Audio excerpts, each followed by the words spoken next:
My husband brought his mistress home while I was standing in the kitchen simmering soup for him. Suddenly, a divorce paper flew straight into my face, cold and full of challenge. "Sign it, then get out," he said. I looked at her, the woman wearing my slippers, sitting on my couch, smugly rubbing her pregnant belly. I gave a faint smile. "This house is mine. Don't even dream of getting a cent." While they thought they'd already won, I quietly took out my phone and dialed a familiar number. "Dad, that house you rented out, it seems the tenants want to change the owner. What do you think?" The soup in the clay pot was still bubbling. It was black chicken stewed with herbs, Daniel's favorite dish. I had chosen the best ingredients and simmered it gently for 3 hours.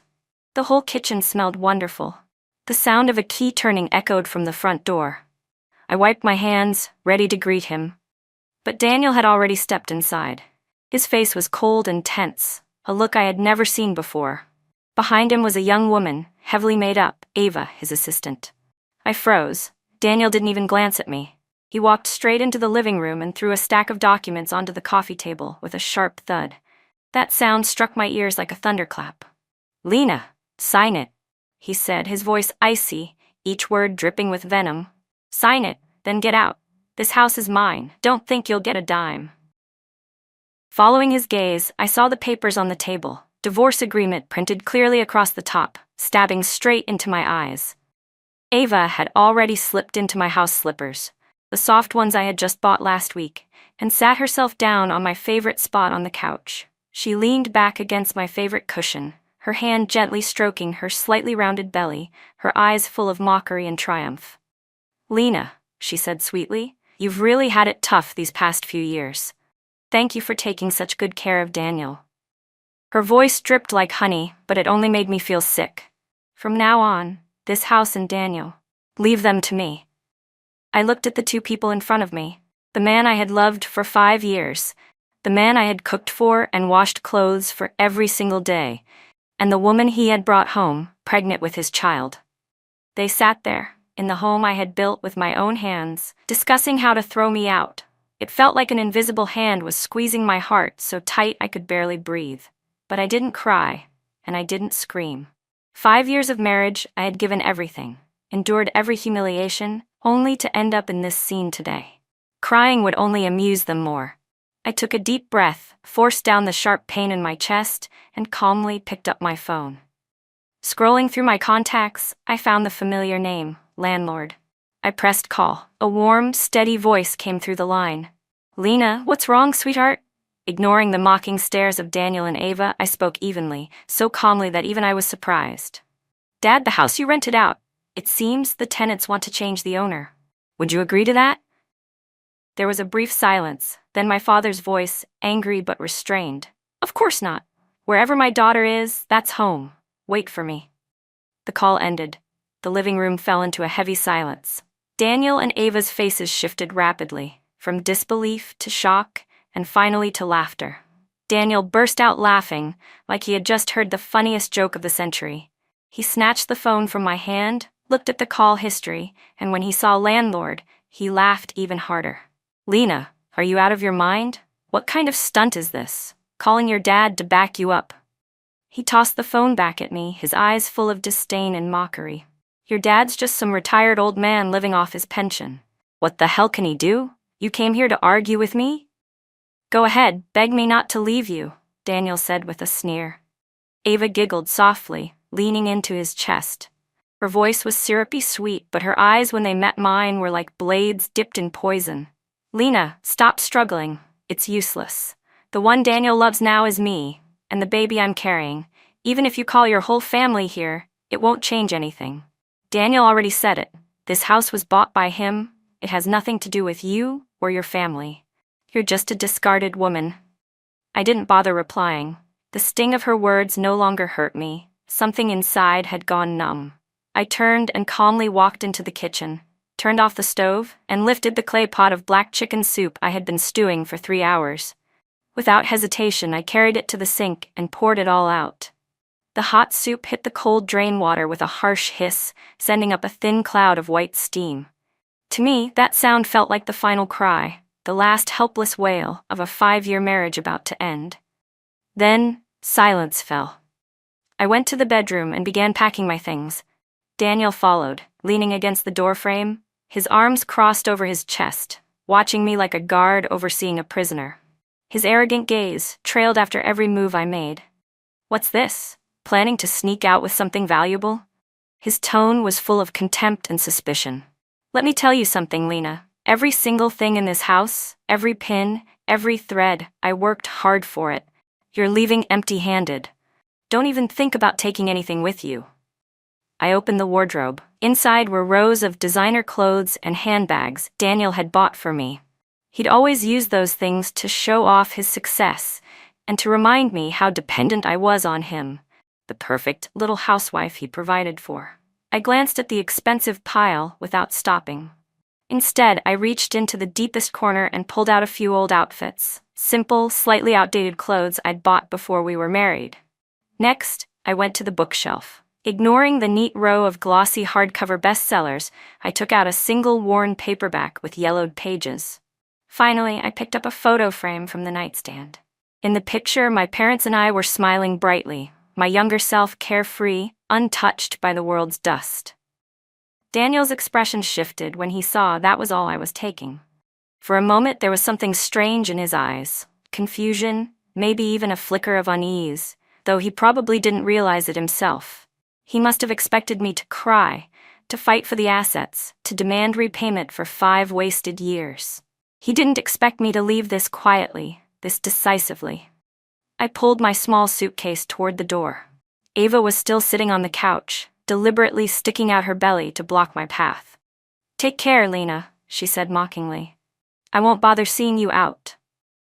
She looked down at the house slippers on her feet, the ones I'd bought, and smiled smugly. "Oh, by the way, I'm not giving these back. They're actually quite comfy." I didn't say a word. I stepped around her, cold and silent, opened the door, and walked out without looking back. Behind me came a loud slam as the door shut, a sound that cut off their laughter, and with it, the last 5 years of my youth and foolish devotion. I didn't go crying to a friend, nor did I run home seeking comfort from my parents. Instead, I hailed a cab straight to the most luxurious 5-star hotel downtown. The receptionist eyed my small suitcase curiously, but when I handed her a sleek black and gold card, her demeanor changed instantly, polite, professional, almost deferential.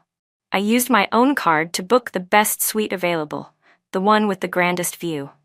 Once inside, I tossed the suitcase into a corner and collapsed onto the large, soft bed. My phone buzzed non-stop in my pocket. I took it out and glanced at the screen. Every message was from Daniel. "Lena, don't think you can just run away. Tomorrow morning, 9 o'clock, at the Civil Affairs office. If you dare not show up, don't blame me for what happens next. That poor old landlord of yours, what's he gonna do?" Daniel's text flashed across my screen. "Call him over to collect rent from me? Haha, I'm waiting." Right after that, a photo appeared. Daniel and Ava were taking a selfie in the living room, wrapped in each other's arms. Behind them were the sofa set and curtains I had personally picked out. Below the picture was a caption that read, "See, this is the real owner of the house." I stared at the photo, feeling a dull ache in my chest, but I didn't reply. I didn't delete it either. I just switched my phone to silent and tossed it aside.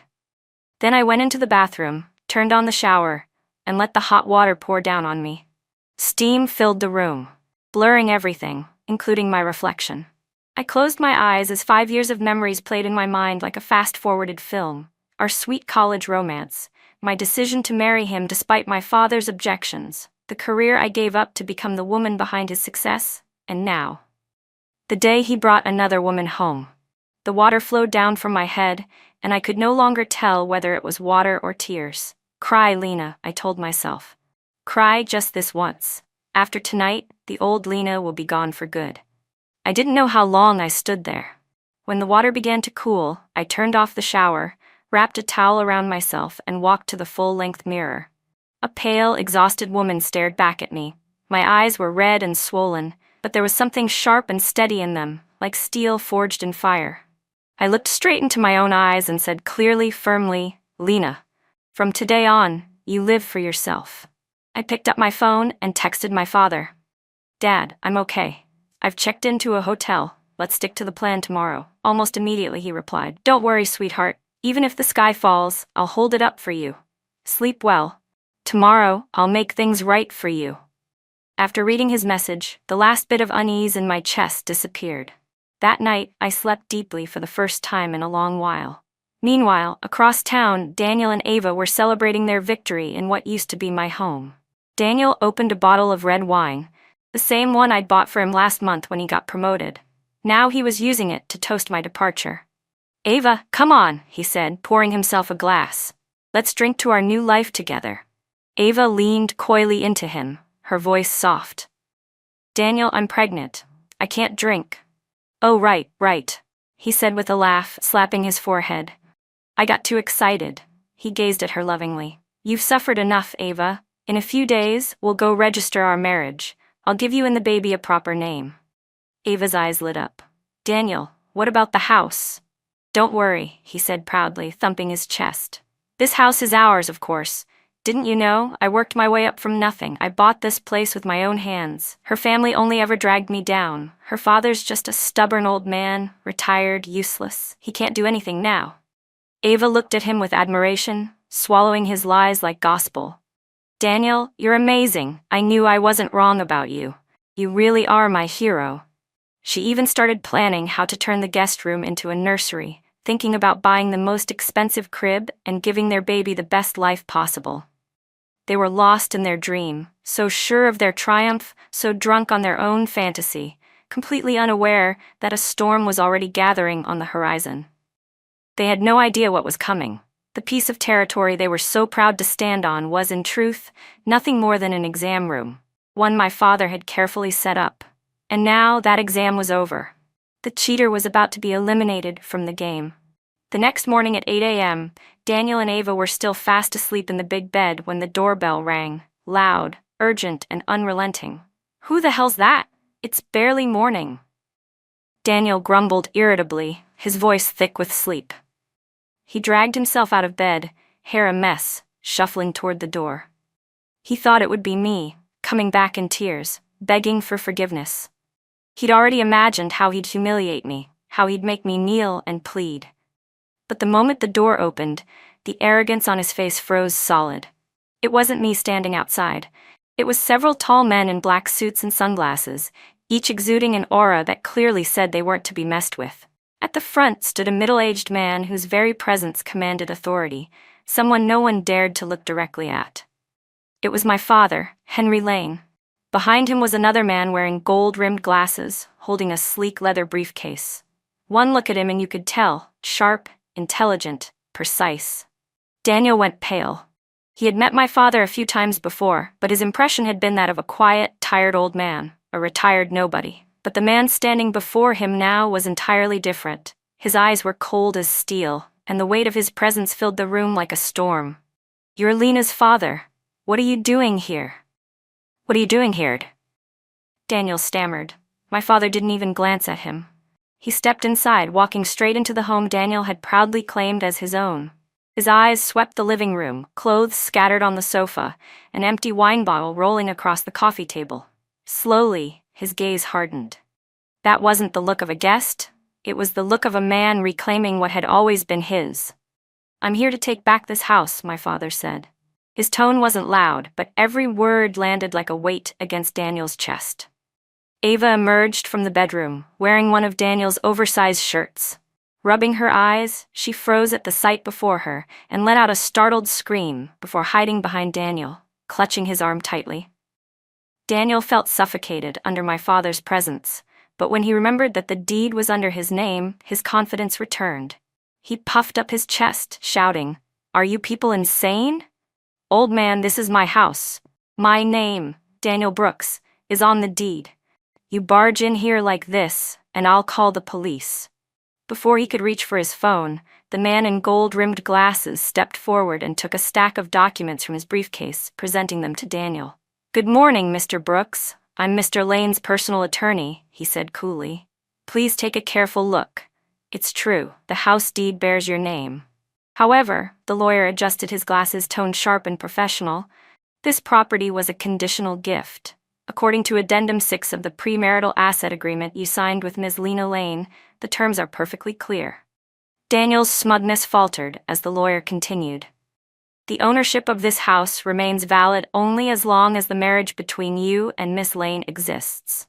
Should the marriage end, and if you are found to be at fault, the transfer of assets is automatically void. The property then reverts to the original owner, my client, Mr. Henry Lane. He paused, then added, "We currently have irrefutable evidence proving that you committed adultery during the marriage and were the one to initiate the divorce. Therefore, under the law, this house no longer belongs to you." Daniel froze as if struck by lightning. His whole body went stiff. He snatched the stack of papers from the lawyer's hand, eyes darting over the black ink on white paper, landing on the familiar signature and date, his own, from years ago. He had signed it without a second thought. His hands began to tremble uncontrollably, like dead leaves caught in a cold wind. He remembered now. Before the wedding, my father had handed him a document to sign. Back then, Daniel had been too excited, thrilled about marrying me, about moving into the big new house, to bother reading it carefully. He thought it was just a standard prenuptial agreement, the kind everyone signed. He had no idea that inside it lay a trap, one that would swallow him whole. "No, no way. This paper's fake. You people forged it," he shouted, his voice breaking in panic. My father laughed, a sharp, contemptuous sound. There was disgust in that laughter, the kind reserved for a foolish clown who had never known his own limits. With a flick of his hand, he signaled to the men in black behind him. "You have 30 minutes. Remove everything that doesn't belong here," he ordered calmly. Daniel completely unraveled. He went wild, like a trapped animal. He tore the documents in his hands to shreds, papers scattering across the floor like falling snow. "I'm not leaving. This is my house. No one can throw me out." His voice cracked as he pulled out his phone, shaking so hard he could barely dial. "Hello, police. I want to report a break-in. Someone's trespassing. They're trying to steal my house." "Yes, that's right." The lawyer standing nearby didn't even flinch. Watching Daniel's breakdown with cool detachment, he reached into his briefcase again and calmly pulled out another document, a stamped emergency enforcement order issued by the court. My father had anticipated Daniel's tantrum and prepared everything in advance, every legal step in place. Moments later, 2 uniformed police officers arrived. Daniel rushed toward them like a drowning man seeing a lifeboat. "Officers, it's them. They broke into my home. They're trying to kick me out." The officers, however, paid no attention to his outburst. Instead, they turned to my father's lawyer to verify the paperwork. The lawyer handed over a complete set of documents, the addendum to the prenuptial agreement, photographic evidence of Daniel's infidelity during the marriage, and the court's official enforcement order. After reviewing everything carefully, one officer looked up, his expression stern. "Mr. Brooks," he said, "after verification, Mr. Lane has been confirmed as the legal owner of this property. The court requires your full cooperation in transferring the asset. If you refuse to comply, we will proceed with enforcement as required by law." That statement hit Daniel like a bucket of ice water, extinguishing every last flicker of arrogance and rage. His face, once flushed with fury, turned chalk white. The commotion had already drawn the attention of the neighbors. Doors creaked open along the hallway as people peeked out, whispering curiously. They saw Daniel Brooks, the polished, well-dressed project manager who always strutted around acting superior, now standing outside his own door like a madman being restrained. They also saw Ava, the woman who often clung to his arm in public, pretending to be his cousin, her clothes rumpled and her face pale, shrinking behind him in shame. The neighbors' whispers sliced through what little dignity Daniel had left. "Wait, isn't that Director Brooks? What's going on? Who's that woman? That's not his wife, she's much younger." "I've met his wife before, she's lovely, heard that one's the mistress. So he kicked his wife out and now her family's come to deal with him, huh? Guess you never really know people, do you?" Ava's face crumpled under their stares. Tears streamed down her cheeks as she clung to Daniel's sleeve, trembling. "Daniel, what do we do? They're taking our house." "Our house." To Daniel now, those words sounded like a cruel joke. The house that had once been his pride was turning into a nightmare. The men in black got to work swiftly and efficiently. ignoring the crying and shouting around them. The two of them stood frozen as my father's men moved efficiently through the apartment, collecting their belongings with the detached precision of professionals. They hauled out massive black garbage bags, sweeping up every trace of Daniel and Ava's presence as if they were simply taking out the trash. The designer handbags Ava once treated like treasures were yanked from the closet without care and tossed onto the floor, gathering dust and scratches. Daniel tried to lunge forward to stop them, but two security men grabbed him easily, one on each arm, lifting him off the ground like a struggling chicken. He kicked and shouted, but he couldn't move an inch, only stand helplessly, as everything he thought he had built was stripped away, piece by piece. 30 minutes later, Daniel, Ava, and a few pitiful bags of belongings were escorted out of the apartment and left standing at the entrance of the building. My father had already arranged for the locks to be replaced with a new state-of-the-art system, fingerprint, passcode, and iris scan, all triple encrypted. From that moment on, the house no longer had anything to do with them. Just then, the roar of an engine echoed from down the street. A sleek sports car appeared, gliding smoothly before coming to a sharp, elegant stop right in front of them. The window rolled down slowly. I was sitting inside, wearing oversized sunglasses that hid half my face and all of my emotions. Through the glass, I looked at the two of them standing there, disheveled, pale, and miserable, like stray dogs that had lost their home. My lips curved into a cold, faint smile. Daniel, Ava.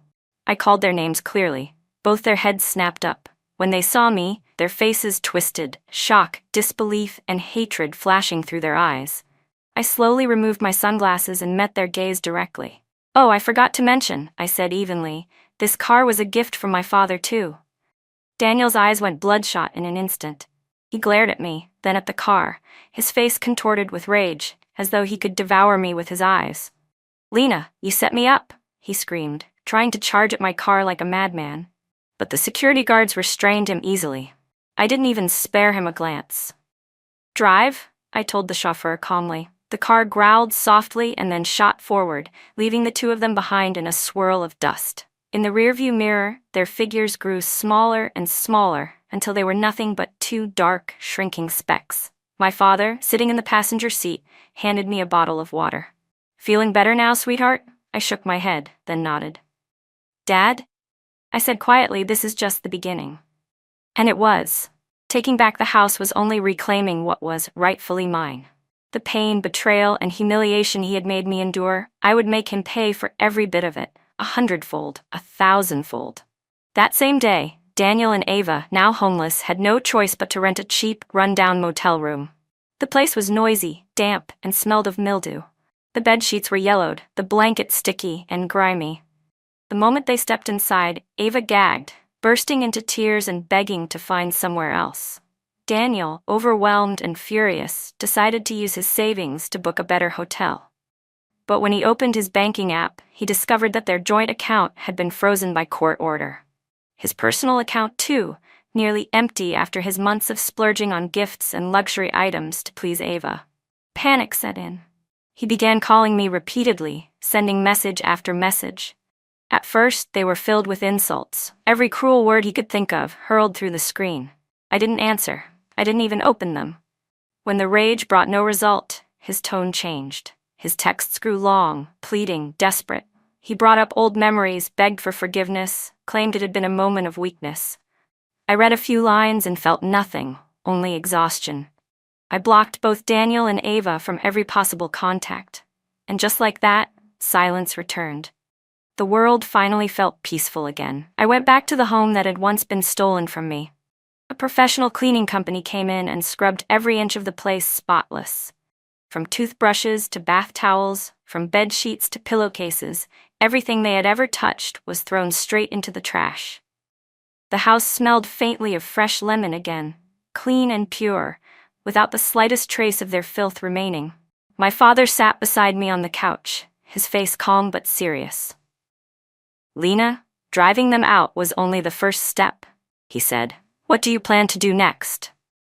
I looked at him, the man who loved me most in this world.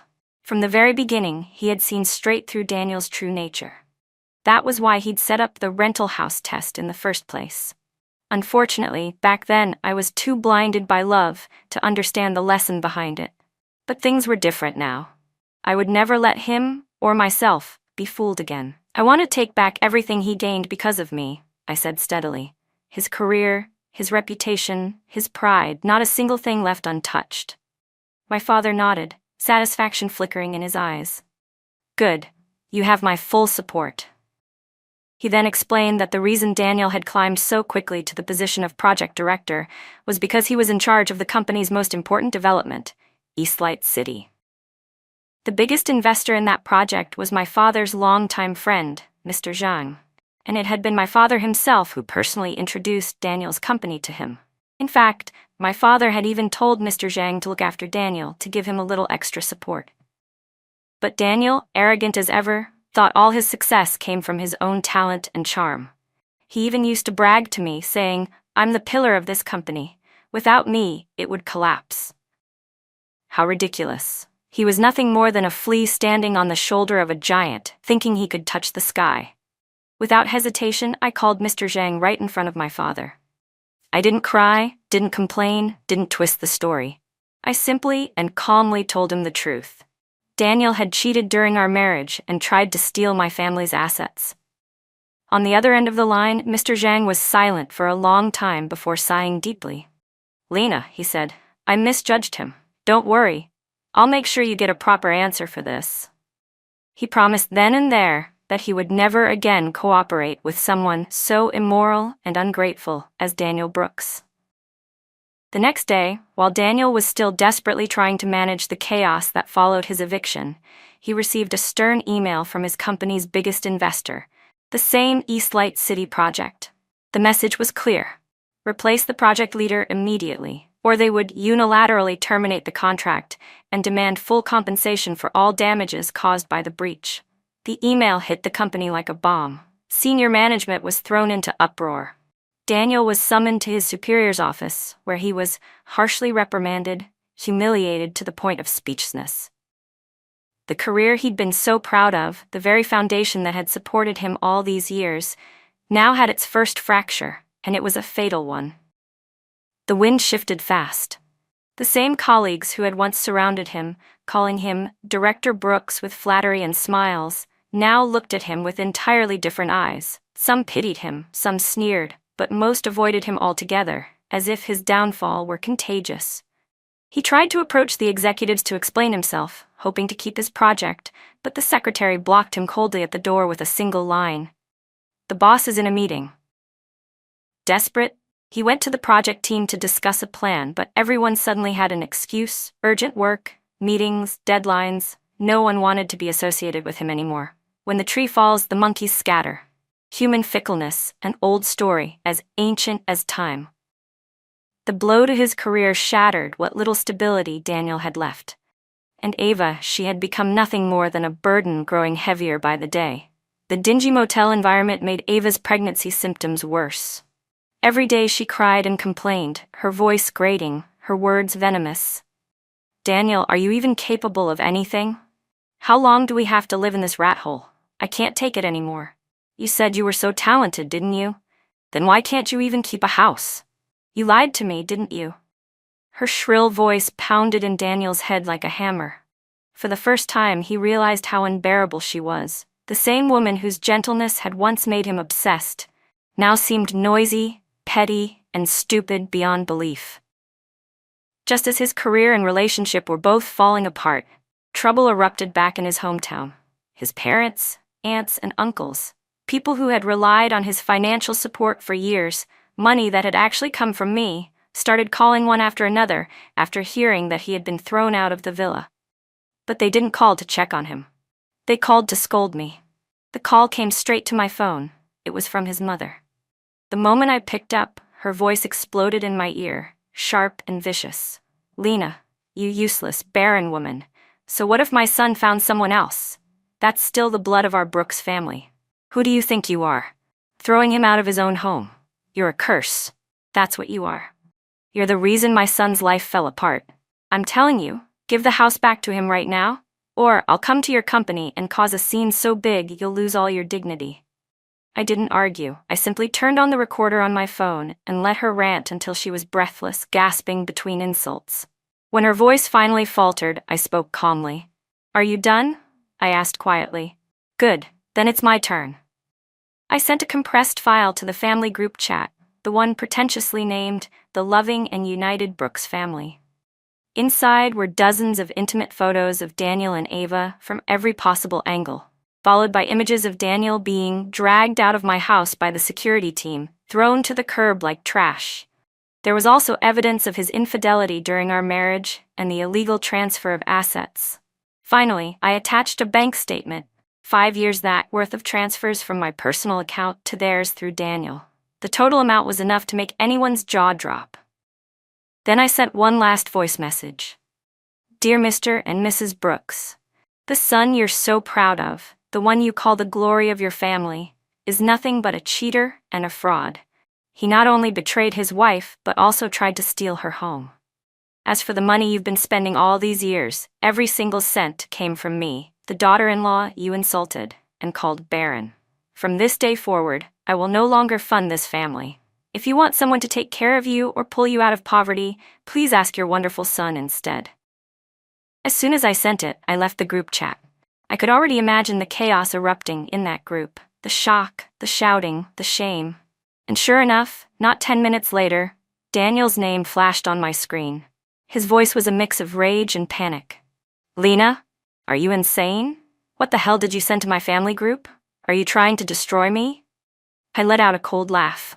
"Destroy you, Daniel? The moment you brought her into our home, you destroyed yourself. Didn't you always call yourself the pillar of our marriage, the backbone of your family? Well, that pillar's no longer mine. You can hold it up yourself now." I hung up without waiting for a response. Not long after, word from his hometown reached me again. The same relatives who had cursed me were now turning on Daniel, berating him for shaming the entire Brooks family. His relatives continued berating him, calling him ungrateful, heartless, and accusing him of ruining the family's future. Meanwhile, Ava, now deep into her pregnancy, grew increasingly irritable. She demanded to be examined at the best private hospital, but when Daniel checked his account balance, the tiny number on the screen made his stomach drop.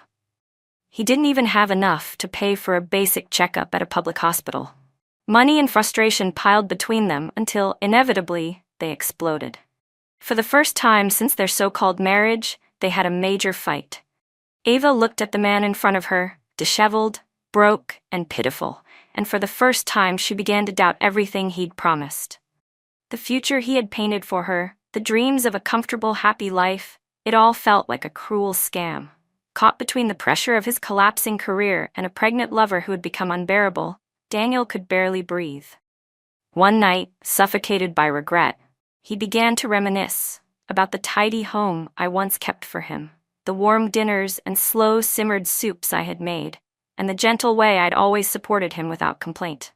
He asked a mutual acquaintance for my new number and sent me a long message, over 1,000 words of apology, remorse, and desperate pleading. I read every line carefully, then, without hesitation, deleted it. Crocodile tears didn't move me. Regret that came too late was worth less than garbage. I had thought that destroying his career and exposing his family would be enough to make Daniel wake up, to force him to see what he'd done. But I had overestimated his intelligence and underestimated his shamelessness. He actually believed that if he could just fix the issue with the Eastlight City project, everything would return to normal. Convinced he could regain his old position, he began running around, bribing contacts and begging for favors, trying to turn the situation in his favor. But I had no intention of stopping. If you're going to pull out a weed, you pull it out by the roots. With the help of my father's legal department, I quietly began gathering every trace of misconduct Daniel had ever committed during his time at the company.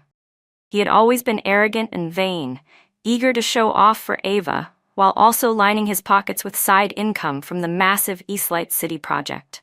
Using his position, he had secretly taken hefty kickbacks from suppliers. He thought he'd covered his tracks well enough that no one would ever notice. What he didn't know was that one of those major suppliers, the very one who had handed him bribes and gifts, was actually a plant carefully placed by my father from the start of the partnership. That supplier had kept meticulous records of every transaction, every transfer, even audio recordings of Daniel's conversations about illegal payments. My father had told me once that those files were meant as part of my dowry insurance. If Daniel remained honest, they would stay buried forever. But if he ever turned greedy, those records would become his personal curse. Now was the perfect time to use them. I compiled all the evidence into a detailed anonymous report and sent it to the company's internal disciplinary committee, along with copies to the local tax bureau. One stone stirred 1,000 ripples.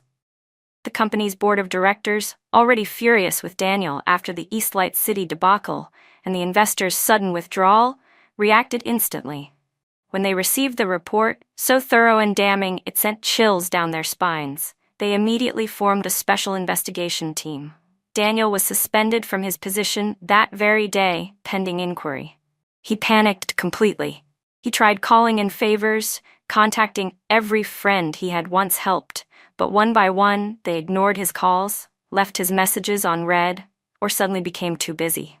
The same people who had once called him brother, flattering and praising him, now avoided him like a plague. Only then did he finally realize in utter despair that every relationship, status, and reputation he'd once been proud of had actually existed only because he wore the name Lena's husband.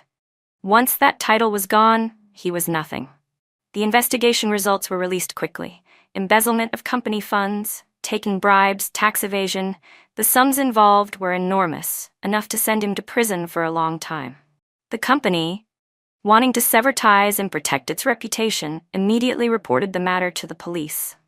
One day when the officers arrived, Daniel was at the rundown motel arguing violently with Ava over who would pay the remaining household expenses. In the end, when the cold handcuffs snapped shut around his wrists, Daniel collapsed, blank-eyed. All his arrogance, pride, and ambition fell apart in an instant. Ava watched the whole scene, her knees going weak as she sank to the floor. She watched Daniel led away and felt the baby move in her belly. For the first time, she was truly terrified, afraid down to her bones. The child she had once treated as her trump card to enter luxury had suddenly become the greatest burden of her life. After Daniel was criminally detained, Ava lost her financial support completely. She refused to accept it and directed all her hatred at me. She even found out the address of my new company and waited in the lobby. The day I walked out after a meeting, I saw her there, her belly clearly swollen, her face sallow, lips cracked, with none of the arrogant beauty she used to display. Only ruin and pity. The moment she saw me, she rushed forward, tears spilling. "Lena, please, have mercy on Daniel," she pleaded, reaching for my hand, but my bodyguard quickly intercepted her. She kept crying, her voice hoarse and raw. "It's my fault, it's really my fault. He told me he didn't love you anymore. He said he'd marry me and give me and the baby a family. I never expected it to turn out like this. The poor child would be born without a father.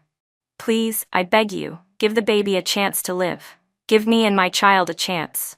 Her performance was convincing, snot and tears dribbling down, drawing the eyes of passers-by. I looked down at the woman who had once been proud and now knelt and begged, and felt nothing but contempt. "A chance to live?" I said coldly, my voice low but every word clear in her ear. "Ava, when you slipped into my slippers and sat on my sofa, flaunting the prize in your belly, did you think about my chance to live? When you and Daniel chased me out like garbage, did you ever think about my chance to live?" Each question hit her like a blow. Her crying choked off and her face went pale. Seeing softness get her nowhere, she stood up abruptly and screamed at me. "Lena, you're a vicious woman. You'll get what you deserve. You pushed us to the edge." She pointed and hurled insults, trying to use public opinion to pressure me. I didn't flinch, my expression stayed calm. I pulled out my phone, opened a recorded clip, and pressed play. Daniel's voice rang out from the speaker, full of anger and malice. It was the call he'd made using a friend's phone after being kicked out of the house. "Lena, you think kicking me out wins this? Don't be delusional. Ava and that baby are just excuses for me to throw you away. Once I come back, she's the first I'll dump. There are plenty more girls out there, prettier, waiting in line for me. Just wait." Daniel's recorded voice hissed through the speaker, echoing sharply in the still air. "I'll make you regret this for the rest of your life." Every word rang out clearly, cutting through the silence. Ava's face went pale as paper. It was as if the blood had drained from her body. Her eyes flickered to the phone in my hand, and she began trembling violently, barely able to stand. I stopped the recording, stepped closer to her, and spoke softly, just loud enough for the two of us to hear. "Do you understand now? You weren't his true love. You weren't his savior. You were just another pawn in his game. The only difference is, you both chose the wrong board." With that, I turned and walked away without a single glance back. Behind me came the sound of Ava's sobbing, loud and broken, full of despair. A few days later, I heard from mutual acquaintances that she had suffered a complete mental collapse from the shock. Her health had worsened, and she quietly packed her things and returned to her hometown. The dream of marrying into wealth shattered like porcelain at her feet. Before the court hearing, Daniel's lawyer submitted a request for a meeting with me. I agreed. I wanted to see what he could possibly have left to say now. When I arrived at the detention center, we sat separated by a thick glass wall. Through it, I saw Daniel. He wore a gray prison uniform, his head shaved, his body thin and sunken. The arrogance and confidence that had once defined him were gone. In just a few days, he looked 10 years older. He picked up the phone on his side of the glass. The moment he saw me, his dull eyes filled with red veins, his voice trembling and hoarse as he said my name. "Lena, I was wrong. I was really wrong. Please, give me one more chance. For the sake of our 5 years together. Please, save me." He began rambling, desperately recounting the sweet memories from when we first fell in love, recalling every little thing I had done for him. He was trying to use the remnants of our past, that cheap counterfeit of affection, to stir up sympathy in me. I didn't interrupt. I just sat there listening, as though hearing a story that had nothing to do with me.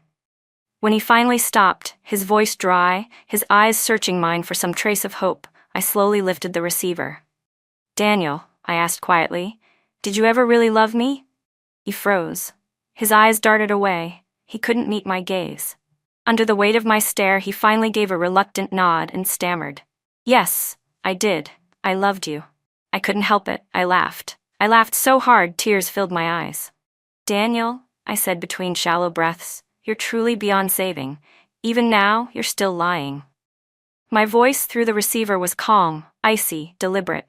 "You never loved me, Lena. You loved my family's name. You loved the shortcut I represented. You loved my unconditional support that fed your fragile ego. You loved the feeling of triumph, of standing on me to climb higher. The only person you've ever loved is yourself, a man eaten alive by vanity and greed." Each word fell like a blade, slicing through his last layer of pretense, exposing the dark rot beneath. His face turned ghostly white. "There's nothing left between us," I said clearly, meeting his hollow eyes. "The moment you brought that woman into our home, everything ended." I stood up, looking down at him one last time. "Do well in your reform, Daniel. That's my final advice as your ex-wife." I hung up the phone and walked out without turning back once. Behind me, his scream tore through the glass, raw, desperate, breaking apart into hoarse sobs. But that voice, once able to shake my heart so easily, no longer stirred even the faintest ripple inside me. Daniel's case moved quickly through the court. With multiple charges combined, embezzlement, bribery, tax evasion, he was sentenced to 15 years in prison. 15 years, long enough to bury the peak of his once proud life forever. After the cold bars, I officially filed for divorce in court, with proof of his infidelity during the marriage and the serious financial crimes. I hardly had to lift a finger. The case was mine. I not only reclaimed all the assets that belonged to me, but I wasn't required to pay him any compensation. In the end, between us both, emotionally and legally, everything was severed, completely. The first thing I did was sell the house full of those filthy memories. It sold quickly, and for a good price. I didn't want to keep a single thing tied to him. Using the proceeds plus my own savings, I started a small angel investing firm to support talented young people who had dreams but lacked opportunities and capital to get started. I no longer wanted to be the shadow behind any man. I wanted to stand in the sun and become the queen of my own life. At the same time, I formally joined my father's company, starting from the lowest rung as a project assistant. My father didn't give me any special privileges. He threw me into the messiest, most complicated projects to train and teach me. Step by step, he honed me, and he was extremely satisfied and finally relieved to focus on grooming me as his only heir. I chopped off the long hair I'd nurtured for years and replaced it with tidy, powerful office wear. My days filled with meetings, reports, and negotiations, busy, concrete, and meaningful. I even returned to college passions like horseback riding. Galloping across the arena with wind in my ears made me feel alive again.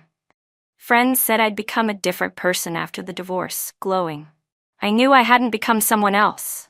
I had only found myself again, the person who had been eroded away during those 5 years of marriage. A year later, I received a letter from the detention center. It was from Daniel. The paper was coarse, the ink shaky and uneven. The handwriting betrayed the turmoil inside him. His letter held no pleas or excuses. It was a sincere confession. He admitted his inferiority and distortion, admitting that what he'd felt for me at the start was envy and opportunism, that he'd used me. He wrote that during the past year in prison he'd lain awake every night, and the images of me and the small things I'd done for him kept appearing. Staying up with him over an important contract, making coffee and late-night meals, caring for him when he was sick, serving his parents when they came to the city, more attentively than his own children. He said only after losing everything did he recognize his stupidity and how he destroyed the most precious thing in his life. At the end, he didn't beg for forgiveness. He only wrote that he hoped I would live well and never meet anyone like him again. I read the whole thing calmly, no waves in my chest. Whether I forgave him or not no longer mattered. I didn't reply. I simply put the letter and its envelope into the office shredder. Watching the strips of paper fall away, carrying his belated contrition with them, I felt a lightness in my chest. His life, his pain, his awakening from that moment on no longer concerned me. That repentance came too late and was worth too little. The best revenge, I believed, wasn't to make him suffer. It was to vanish completely from his world and give him my absolute indifference. It was another sunny weekend afternoon. I hosted a small garden party at my private villa to celebrate the first successful IPO of a company my investment firm had funded. Sunlight filtered through the leaves, scattering across the grass in soft, golden patches. Friends, family, and colleagues gathered together, raising glasses in cheerful celebration. My father, dressed simply in a tracksuit, beamed with pride as he lifted his glass and announced to everyone, "This is my daughter, Lena, my successor, and the person I, Kenneth Lamb, am most proud of."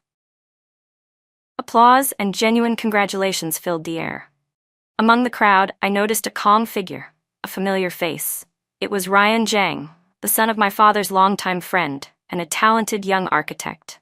We had met through a real estate investment project, where he'd often admired my sharp instincts and decisiveness. He approached with a glass of champagne in hand, his eyes warm, his smile gentle. "Congratulations, Director Lamb," he said sincerely. I smiled back just as brightly. "Thank you, and thank you for your valuable advice on the project earlier." We didn't say much more, just exchanged a look, but perhaps in that quiet moment, something new, light and hopeful had begun to bloom between us. I tilted my head toward the sky. The day was a clear blue, the sun just right, the breeze tender. My life, I realized, was only beginning. As for Daniel, he was no one. I could barely even remember his face anymore. And that was the end of my story.